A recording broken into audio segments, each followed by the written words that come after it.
Okay, thank you very much. Good morning again. I want to thank you for being here. For those of you who are just coming in, if you could grab one of the seats a little closer, we really lean hard on the county. They asked them to put these folding chairs in a nice semicircle so we could kind of huddle, if you will. I'm Mitch Mitchell, and I'm one of the city councilmen elected at large. I have been involved with trying to get this center reopened and up and running and aesthetically pleasing and functional over the last 2.5 years or so. It's been a team effort. Some of those team members are here, and I just want to recognize them. The team has kind of evolved and changed, and folks have come and left for one reason or the other. But we do have with us our chairwoman, Ms. Alana Jenkins. Could you raise your hand, Alana? And I think Reverend Teresa Robbins is here. Where are you? There she is. Okay.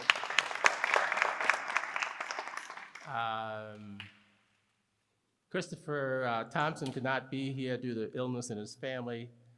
Ed Allen could not be here due to work requirements.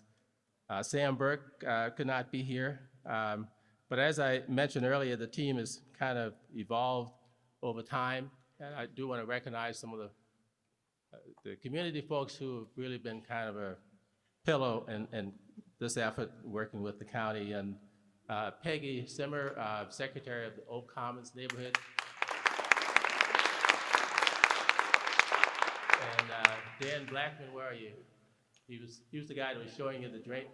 Okay, Dan Blackman, president of Northwest Quadrant.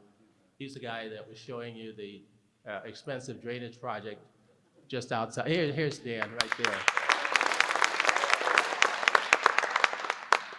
He walked in the room. He's probably wondering why we're all clapping. But Dan, we were just giving thanks to some of the core members of the Friends of the Charles Lynn Brown Community Center, and obviously you're one of those folks, so thank you very much. As I mentioned, the team has kind of evolved, so I'm just mentioning the folks who happen to be here today as we refer to ourselves as the core of the Friends of the Charles Lynn Brown Center. Also want to recognize, present with us is our Mayor Phil Cromer. Phil, thank you for being here. And I saw there's David Bartholomew from the county. Another person that has been very instrumental in helping us with this process has been John Robinson, interim county administrator. I don't see John right. Oh, there he is. I've got a big blind spot, so. There are many folks, my memory probably won't allow me to name everyone, but for any and everyone who I didn't mention, just know that we appreciate your support also and getting us to the point of us being here today. So just a little bit of background. I just want you to know that this is referred to as an open house. It's not a grand opening. It's not the first time. This building's been here, I think, since 1978. It's gone through some evolutions of occupancy and closings and so forth, but we're not going to dwell on that today. We want to just focus on the fact that there have been immense improvements to this building, aesthetically and functionally. New equipment, as you saw in the weight room. There'll be new cardio equipment coming in what we're referring to now as the cardio room. It could be used for whatever, it can be imagined, I guess, yoga and dance. We'll put all the cardio equipment in there. I kind of passed the weight lifting stage of my life, but I'm all about trying to keep my heart going. So, a good idea, right? As I look around the room, and I didn't write a program out because I just wanted us to be kind of rolling naturally. But Neil Lipsitz from the city also, Councilman Lipsitz is here. Mike McPhee mentioned he has another conflicting event today. And where's Mike? Mike, I apologize. There you are. I was coming up with a good excuse for you, man. But and Josh Galati is not here. I suspect he's a fireman and rolling schedule as a fireman. Otherwise, I'm sure Josh would have been here too. So what we have for today is that first half hour from 11 to 11:30, we kind of put in as an opportunity for you to walk through the building. Those of you who are familiar with what the building was or how it looked before, you could see the change. The county has been gracious in having staff to sign you up for senior citizens programs, to inform you about other programs that we hope to have in the building. When we started this, Fred Washington always reminded me, he said, hey, we got to have something for the seniors. It's just not all about coming here and playing athletic, basketball, that kind of thing. So the whole idea, the vision for this building is that it will be inclusive from youngest to oldest, right? And obviously all of those things aren't here yet. Some of those ideas will have to come from folks like you and folks who you share your experience here with, because I'm sure there are a lot of folks who would like to have been here, but it is Saturday and folks have other things and conflicting events.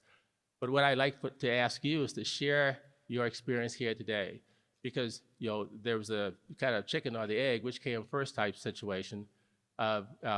We need programs so we can have the building. No, we need the building so we can put programs in it. Well, we have the building. The building is at a stage where it's ready for occupancy, it's ready for programs. And so any programs that you think should be here that's not here, we need to know about it. The county needs to know about it so that we can kind of get those programs in the building. So I'd like to ask all of you today to go back and tell your friends, tell your neighbors, tell your churches, tell everyone you know about this facility. One of the concern that I had when I got involved is that at the time, there was Burton Wells and there was Buck Walters, and then there was this building that was closed. We all know about idle minds and what a devil's workshop or something like that.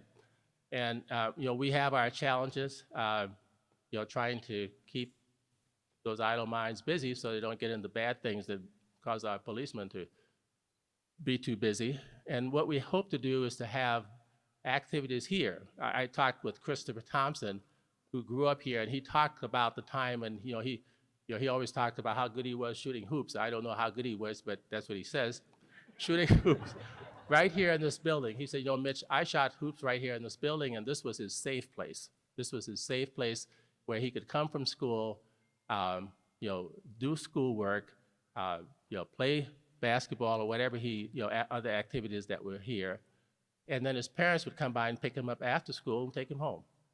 That's my vision for this place again. And as I explained to before, it's not reasonable. This is in the heart of Beaufort, right?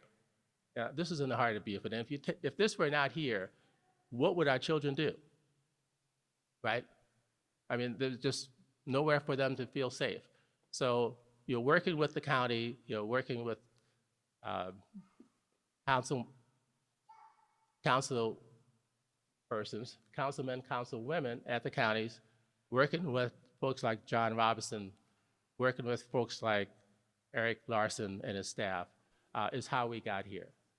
So we asked Hank Amundsen, I want to put a plug in for Hank Amundsen, interim assistant to the county administrator, interim county administrator. It's just been wonderful, and he would have been here today if at all he could. But he has his staff here. And when we started working with Hank, we just saw an acceleration of things happening in the building.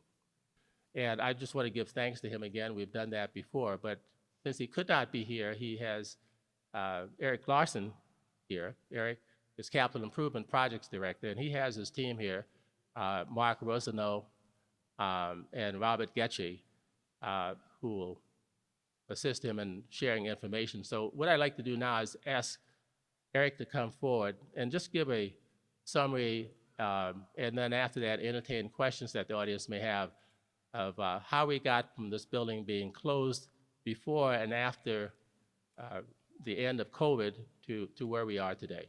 So, Eric, if you, oh, I'm sorry, John, you want to, I'm sorry, my apology. Okay, good enough. Okay. I think I blew the protocol, so it's not. Oh, no, you're fine. Sorry, I'm a little shorter than Mitch. Well, thanks y'all for being here. This is such a great place. I don't deserve any credit for what's happened here. I'm just a guy that says yes. Hank has really taken the bull by the horns and worked very closely with the Friends of Lynn Brown to turn this building into what you see. And the folks that really made that happen are right here. Eric Larson is our, come on, Eric. Eric Larson is our capital improvements director, and with him is the guy that really takes that vision and turns it into action, is Bob Getze. So Eric will tell you about some of the things that have happened, and maybe Bob will want to talk about what's next. It's up to y'all. Thanks so much. It wasn't that I was timid or anything. I just have learned you always let the boss speak first. I don't want to break protocol and get in trouble. So it's a pleasure to be here. We are happy to have been a part of this project and proud to be a part of the project. The Capital Improvement Projects Department that I am the director of, it is our job just to implement the vision of what the council wants and the community wants. So when the council and the community said we want to make improvements to Lynn Brown Center, you know, we want to make it as Mitch had said, we want to make this a place that represents the community and is a great place for the community to come and gather and have activities. They charged us with making those improvements. So back in so I've got a few notes here I'm going to refer to. So back in 2022 is when we really started the main effort. We mentioned Mark Rosenau. He was here earlier, but had prior commitments, so had to leave before the presentation started. He's our facility management director. He started with some of the low-hanging fruit and some of the obvious needs. They put a new HVAC system in the building. They started replacing some of the flooring. The water bottle filler type of coolers they started putting those in. And then they removed the wall, as you've heard mentioned. They removed the wall that was classrooms, and they made that weight room. So those started in 2022 before we even engaged a designer. But then later in that year, we engaged a consulting firm, an architect, and we said, we want to rehab this building A to Z, floor to ceiling. Give us a plan, give us a vision, give us a laundry list of things that we need to do. And so I started working with that consultant back in the fall of 2022, and in the spring of 2023, we started putting it out for bid and hiring contractors to do the different projects. And again, Robert Getze was our project manager that was assigned to the project. And Robert gets a lot of the credit because he knows this place. He knows where every screw's at. He knows where every roof leak was at. I mean, Robert was heavily involved during construction. So with that interior renovation, and you've walked through today, you've seen it already. I will point it out to you again, so if you haven't, or if you want to take a second look, you can start to see the differences. Almost every single surface of this building was touched. Flooring was done. Painting was done, the ceiling was done, the ceiling tiles in the lower ceiling parts of the building, those were replaced, and we rehabbed the ceiling grid that was there, if you remember what the old one looked like. We gutted one kitchen completely, and that's where the snacks are at, so please go down there and enjoy. And then we renovated the other kitchen. We went into the bathrooms and we gutted those. We put in new partitions, new fixtures, new sinks and everything. We did not do the floors. That's on the yet to come list. But the partitions were a great improvement if you remember what the old ones looked like.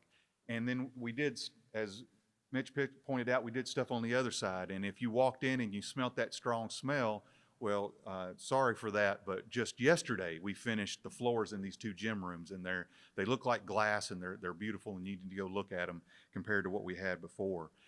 What you don't see, and it's probably not as obvious, but was where a lot of the effort was put into is on the outside, and the mechanical systems of the building. I mentioned the HVAC. We did roof repairs because there was roof leaks, and we've engaged contractors multiple times to continue to work on that roof. We did drainage project, and this is where I'm going to geek out as an engineer because I'm a stormwater engineer at heart. And this is where we really put some time and effort into. If you walk out and look at this storm drain that's along the back, as as benign and simple as it might look, this building got flooded by the pool deck every time we had a hard rain because the pool deck just washed water right through the back doors. And so we resloped the concrete. We put in a larger drain, and so we could intercept that water and keep it away from the building, which was ruining the floors. It was causing, it's, as you can imagine, water intrusion into the building is not a good thing. You don't want that. So we've done that. So there's a lot of things we've done on the outside. We fixed all the other roof drains. I'm sorry, I got to go back to my notes here. We fixed all the other roof drains around the building because those were just dropping on the ground, and the water was standing there and it was seeping into the building at different spots around the building's perimeter. So what's yet to come? Now, Robert could probably speak to this. I'll hit it and I'll let you do the Q&A. How about that? So what's yet to come? So we've been doing this as money becomes available to us. So you've heard about a lot of things to do, but we're not done. And that vision that our consultant had and that we have on the building is not yet fully fulfilled. You're sitting in probably what we'll call phase 3, because we've already had 2 phases.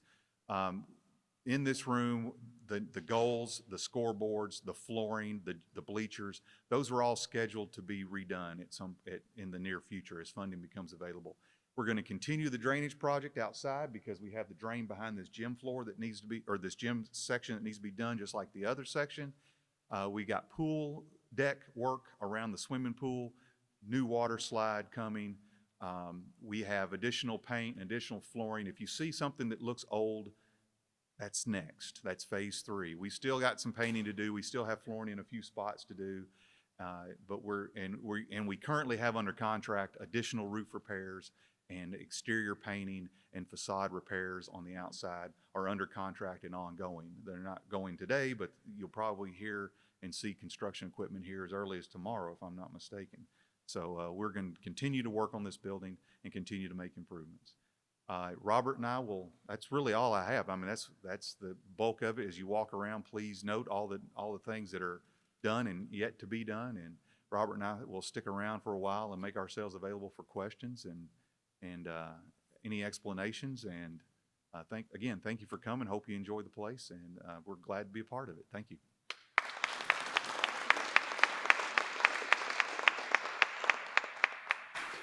So Q&A, I know you have lots of questions, so let's do that.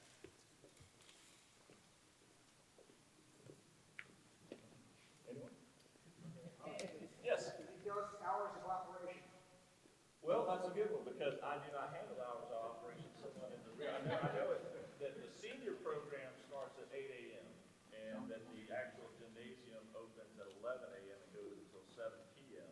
I believe that's Monday through Saturday. The senior program, I believe, it ends at 5. Is that right, Terry? It's from 8 to 4. 8 to 4. Monday through Friday. Thank you very much. So if you may have not met our Beaufort County's new Parks and Rec Director, Mr. Eric Brown.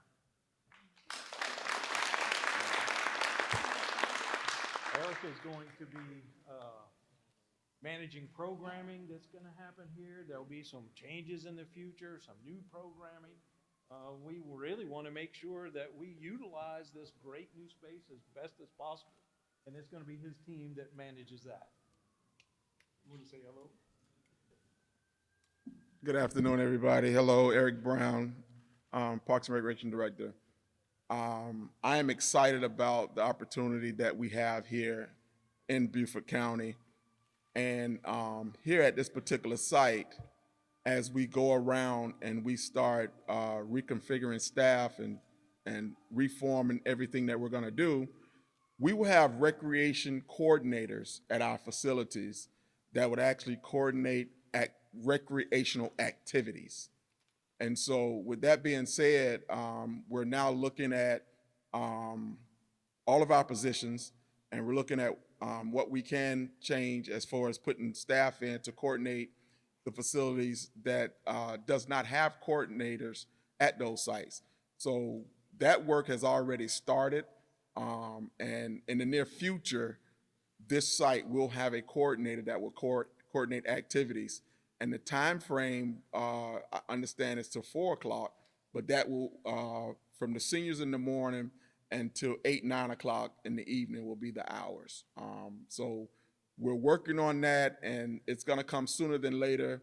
I know June starts our budget year, so I'm looking at those numbers, and I'm looking at numbers on how we can get us some staff in here, and it's gonna happen. It's gonna happen. We have a wonderful staff.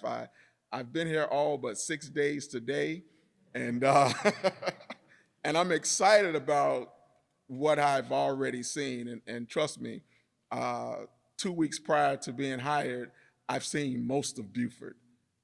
So I got out and I drove around and I looked at sites. And one of the things I said here, and I kind of discussed it with one of the residents here, is that I'm looking forward, I'm letting the cat out of the bag right now. I'm looking forward to a Unity in the Community Day right here. So once we reprogram and we start doing some things, and I wrote that down as I played Undercover Boss when I came here, I say this place has the potential to have an annual Unity in the Community. And I believe, because I just believe in unity. I believe in people getting together of all different sizes, shapes, colors, whatever, creed, and just having unity, because that's to me, that's what America is about. Coming from South Florida, we did a lot of unities in the community, so you guys will hear that more. But yes, we will program this facility to close at 8 o'clock or 9 o'clock with aftercare programs, senior programs, karate programs, all those 70-30 programs that you may see at Burton Wells or other facilities. We will be uniform. We will be unified. We will have those things happening. And I look forward to the homeowners association meetings. I just asked one homeowners association to give me about a month so I can say, I'll get back with you, so I can really answer the question. So thank you for your time, and I'm excited, and I look forward to meeting you with you guys one-on-one. That got done, like electrical and plumbing and that kind of stuff, inside the wall stuff.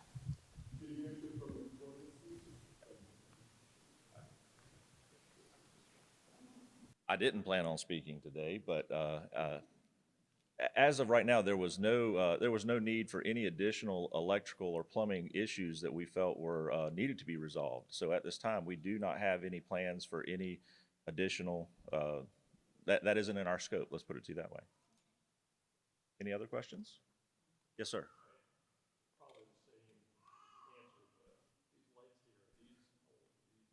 So these actually are brand new. The county is working on replacing all of our fluorescent and incandescent lights with LEDs, and these are actually brand new. So these have been replaced already, and they've been working throughout the facility over the last 6 months to change all of them out. Yes, sir.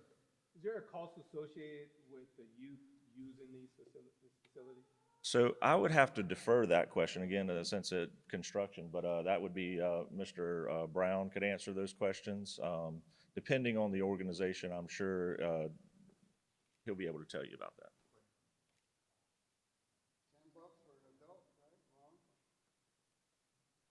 So that's something that once we start programming, we'll look at how fees and charges are actually done throughout Beaufort County.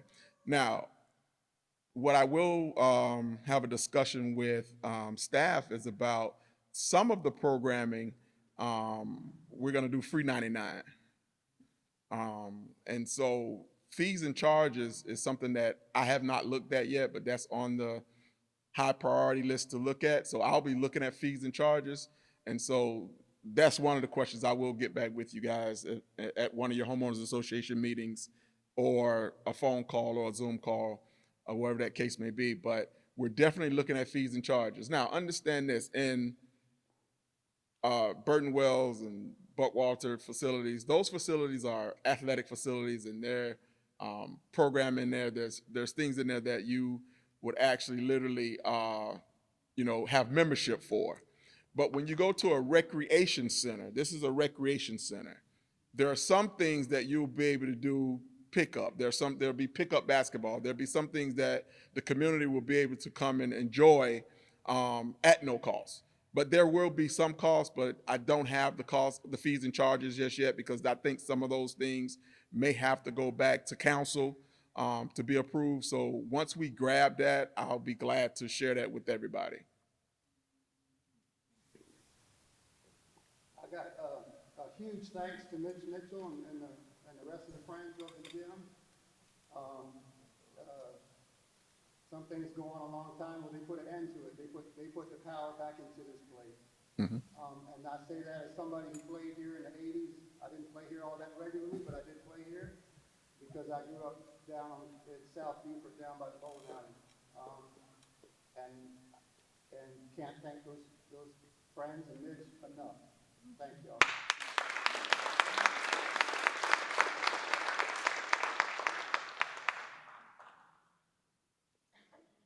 Any other questions? Now's the time, we got them all here. Ask you questions. Yes, ma'am. Well, I would assume again that that would be Mr. Brown, but Make sure I'm at your meeting so that we can discuss that, because, you know, publicly for me to say, yeah, we're gonna take care of those folk that can't. So again, once we look at fees and charges and how everything is how we operate and do those fees and charges, we'll do that. But I will say this, in every community, we want to make sure that we have affordable programs, and my motto is no one left behind. So there will be recreation for everybody, 8 to 100, because it used to be 8 to 80, but folk living past 80 now. So we're gonna make sure that we have programming for everyone, nobody left behind. 70-30. That means that, let's say a karate instructor, he may come and run karate classes in here. He would pay the county 70% of whatever earnings he make, and he would keep, no, I'm sorry, he would keep 70, but he would pay the county 30% of whatever he makes. So an individual coming up and saying, hey, I want to run a karate program. From the public, they conceptualize what it is the program they want to do. They present it to the county. They develop whatever it is and say the tuition is going to be X dollars. And that instructor is going to get 70% of the tuition and the county gets 30%. Yes. And marketing and all, the county does. Collaboration with the instructor. Yes.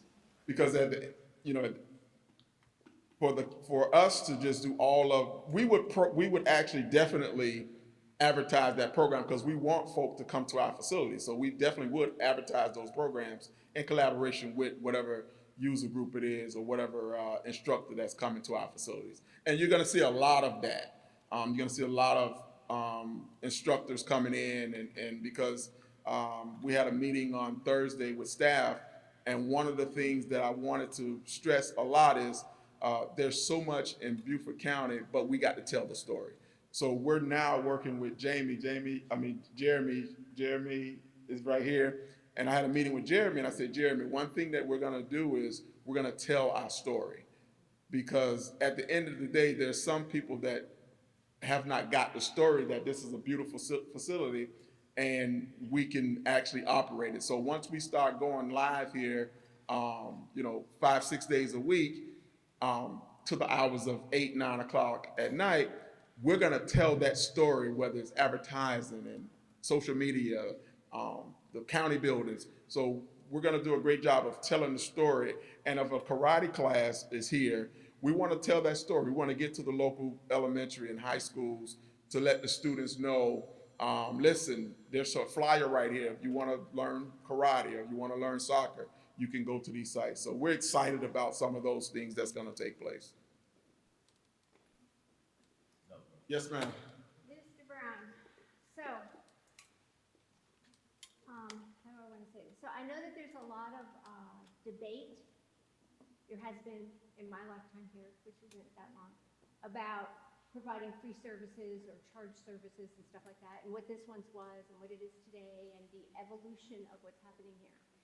And something that I witnessed someplace, and it's a little different than what I heard you just describing to Linda in the front, is that if somebody wants to provide a karate class, for example, that they would a fee would be determined and 70% goes here and the rest of it goes there.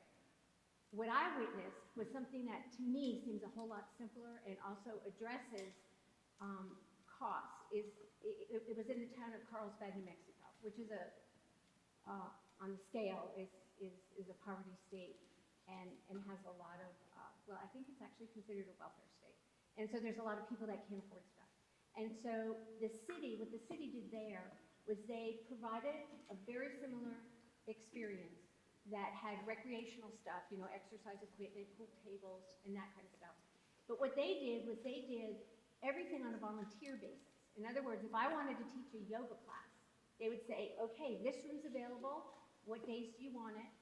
They would include in their monthly flyer that this was an available thing. I didn't get paid anything, and people didn't have to pay for it. And there was an annual fee, and I'm going back like 10 years ago, that annual fee for anybody was like $10 or $12 for the year, which isn't a lot. But the focus wasn't on creating income to go to the county or that. It was really about, I guess the city council or whoever would have to say, this is an expense that we want to take on to grow our community and to support our community. So it was a little bit different focus. And I just kind of wanted to say something addressing that because I feel like that's a really valid point. And there might be a better meeting of the ways. I mean, that fee might have to be $50 a year versus $10 a year, but it really makes it simple for the management of who gets what percentage and all of that, and it knocks out a whole lot of stuff. And they had amazing volunteers that did dance classes and yoga classes and Pilates classes, and the place was humming all the time. So I just kind of wanted to throw that comment. No, and thank you for that. And I know that in my research, I know we've done it here before. We would be putting out something called Survey Monkey. And in that Survey Monkey, it's a survey. And so I explained to someone earlier, and I'll take my seat, I'll get out of your way. Years ago, I was so excited about Little League tackle football. And we did it in the east, on the east side of the city. I wanted to make sure it went to the west. Well, so I ordered all this equipment, and I went out west, and I was so excited. And when I got out west to do that program, they wanted football, but they wanted the kind of football where you kick a white ball around and that sort of thing, because the community was different. So they taught me a valuable lesson. Make sure you do a survey before you just go and put a program there. So those are some of the things that will happen at our community centers that have not been programmed in a while. We're gonna survey it. We're gonna make sure that we're meeting the needs of the community, because she was just asking a question how 70-30 works. That's not necessarily means that if a person can't afford a program, they still have to meet the need of that. So we all that is brand new. We're working on that. We'll get the kinks out, and we're gonna survey for volunteers. We're gonna survey for all those different things. But just understand this as well. When you survey for volunteers, it still comes with a cost, because the county gonna make sure that those people are background checked so they can be around our kids, that there's no pedophiles working with our children or whatsoever. So all those things come with a cost. And I do understand that we wanna make sure that our communities can have recreation, but at what cost to the county do we suffer doing that? So we're gonna be cognizant of making sure that no one's left behind. There will be programs for everybody. Do I have staff here? Because I'm getting.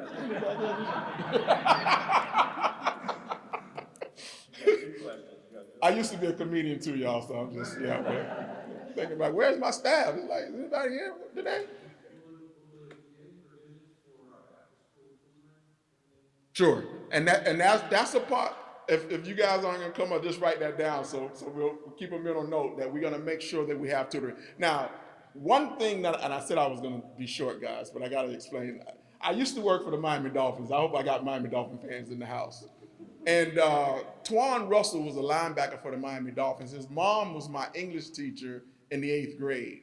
And in one of the communities, or most of our communities, we had a lot of kids that needed that extra boost, because in the state of Florida, they had these standardized tests. If you didn't pass them, you'd go to the next grade. And so we started a tutoring program called the Russell Reading Foundation. And it was amazing. And I can't wait to bring that in some of the communities, because it helped the parents, especially those parents that pick their kids up around 6 o'clock. Homework was done.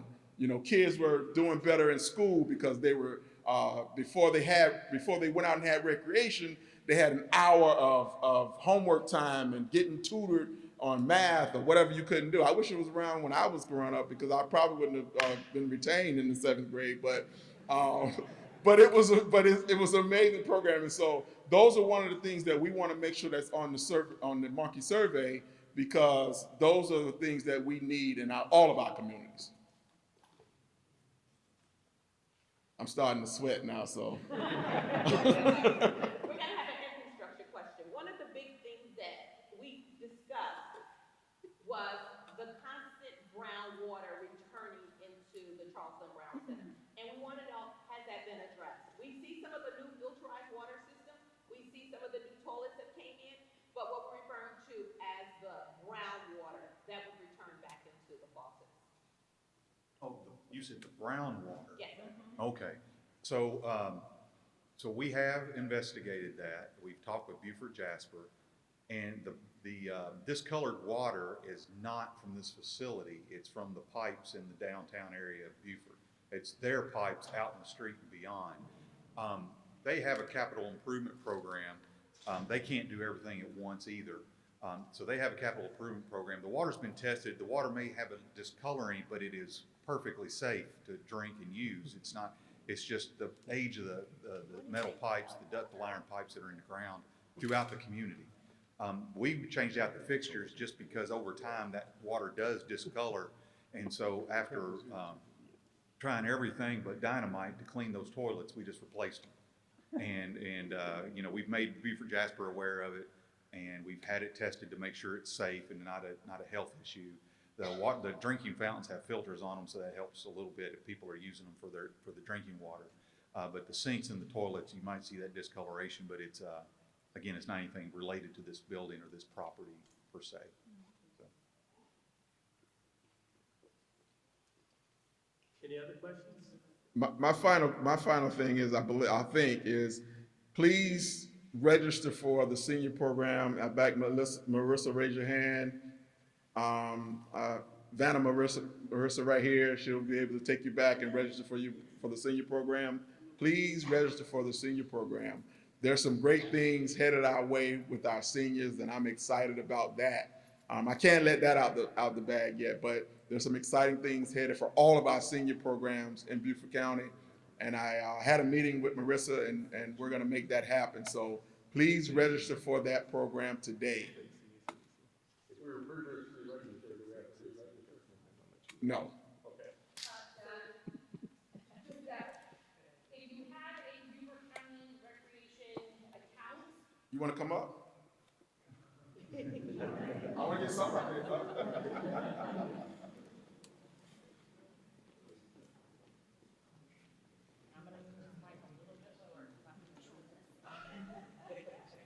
gonna stand back because I have a loud mouth. If you already have a Beaufort County Recs account open, we can just go in and put you into the program. There's still some forms that need to be signed, but that's the first step, is getting registered. Anything else? Can you register online? You can. You're still. You can actually register in the lobby out here. Yes, there's several of us that have laptops today. As you guys, those ones that haven't had a chance to go through the building, it's back in the back, so I would say. And then the gentleman right there in the glass box can do it too. Anything else? All right.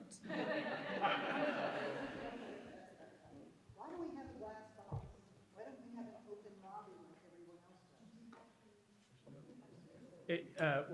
There you go. Would you repeat the question for Eric?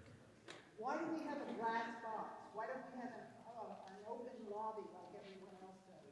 Well, the glass box we're referring to is this office. Is that what you're referring to? But Yeah. there's like no couches or chairs as you enter, as every other center has.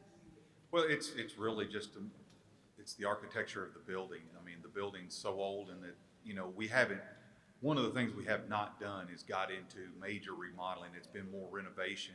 But what you're talking about to create that lobby and everything would be a total quote-unquote gut job of the front. And there are needs for the offices that are right here off the front door. And the ingress and egress ways through the hallways don't lend themselves to be wide enough for furniture. So it really is just, it's the configuration of the building at this point. To do. Yeah. Yeah. And that's just because the need of the programming needs of those offices that are in the front doesn't allow us to take those down and create anything larger. It's something to look at in the future. It's not in our current scope of thought, just because we're simply working on the renovations to get the building back up to a good level of so it can be easily maintained. And that would involve a major renovation and reconstruction of that space. So that's simply why we haven't done it at this point. Give back. All great questions. Any other questions? Okay. For Eric, Mr. Brown, talking about surveys, I agree with the whole need to do surveys, because that's how we determined what the citizens wanted here when we first started this program. Survey Monkey was not a part of my vocabulary before I got involved with Lynn Brown, to be honest with you. I didn't even think it was real when the first person said Survey Monkey. I thought they were pulling my leg. But we gained very valuable information, which motivated us about what the citizens saw as what we the citizens wanted in this building. And that's part of how we arrived at this current state. So I want to, again, thank all of you for coming. Again, ask that you share your experience here today with everyone you can. Again, Footstep signing up for the seniors program, there's a valuable reason for that, because you have to have a certain minimum numbers in the senior program kind of get it kicked off. So if you haven't, please do so. To the Friends of the Charles Lynn Brown Center, have I missed anything, guys? Is there anything else we should say that I haven't said or asked? Mrs. Chairwoman, do you want to say anything? So it's part of my plan is that I want to make sure we get young leaders in place, and we have a young leader here. So she's not only doing wonderful things here for the Charles Lynn Brown Center, but as you get to know this young lady and the charter school that she's working to get off the ground, she's Beaufort's future. So Alana. Thank you, Mitch. I just have a joy in my heart for today. There's been so much work that has been done to this space to encourage community to return here. And there's not much that I can say, but please, please, please continue to walk through the building. Do that today, do that tomorrow, do that next week. Bring your family, bring your friends. Make sure that you stop by the community room in the back, which once was a storage room with a gigantic kiln. We don't know where the kiln has gone. Actually, we do know, but it is a wonderful space. And make sure you sign up for programming there for both seniors and for the general public alike. There's refreshments, and we will be around for the rest of the day until 1 p.m. But we are here if you have any questions, and thank you all for coming today. Thank you.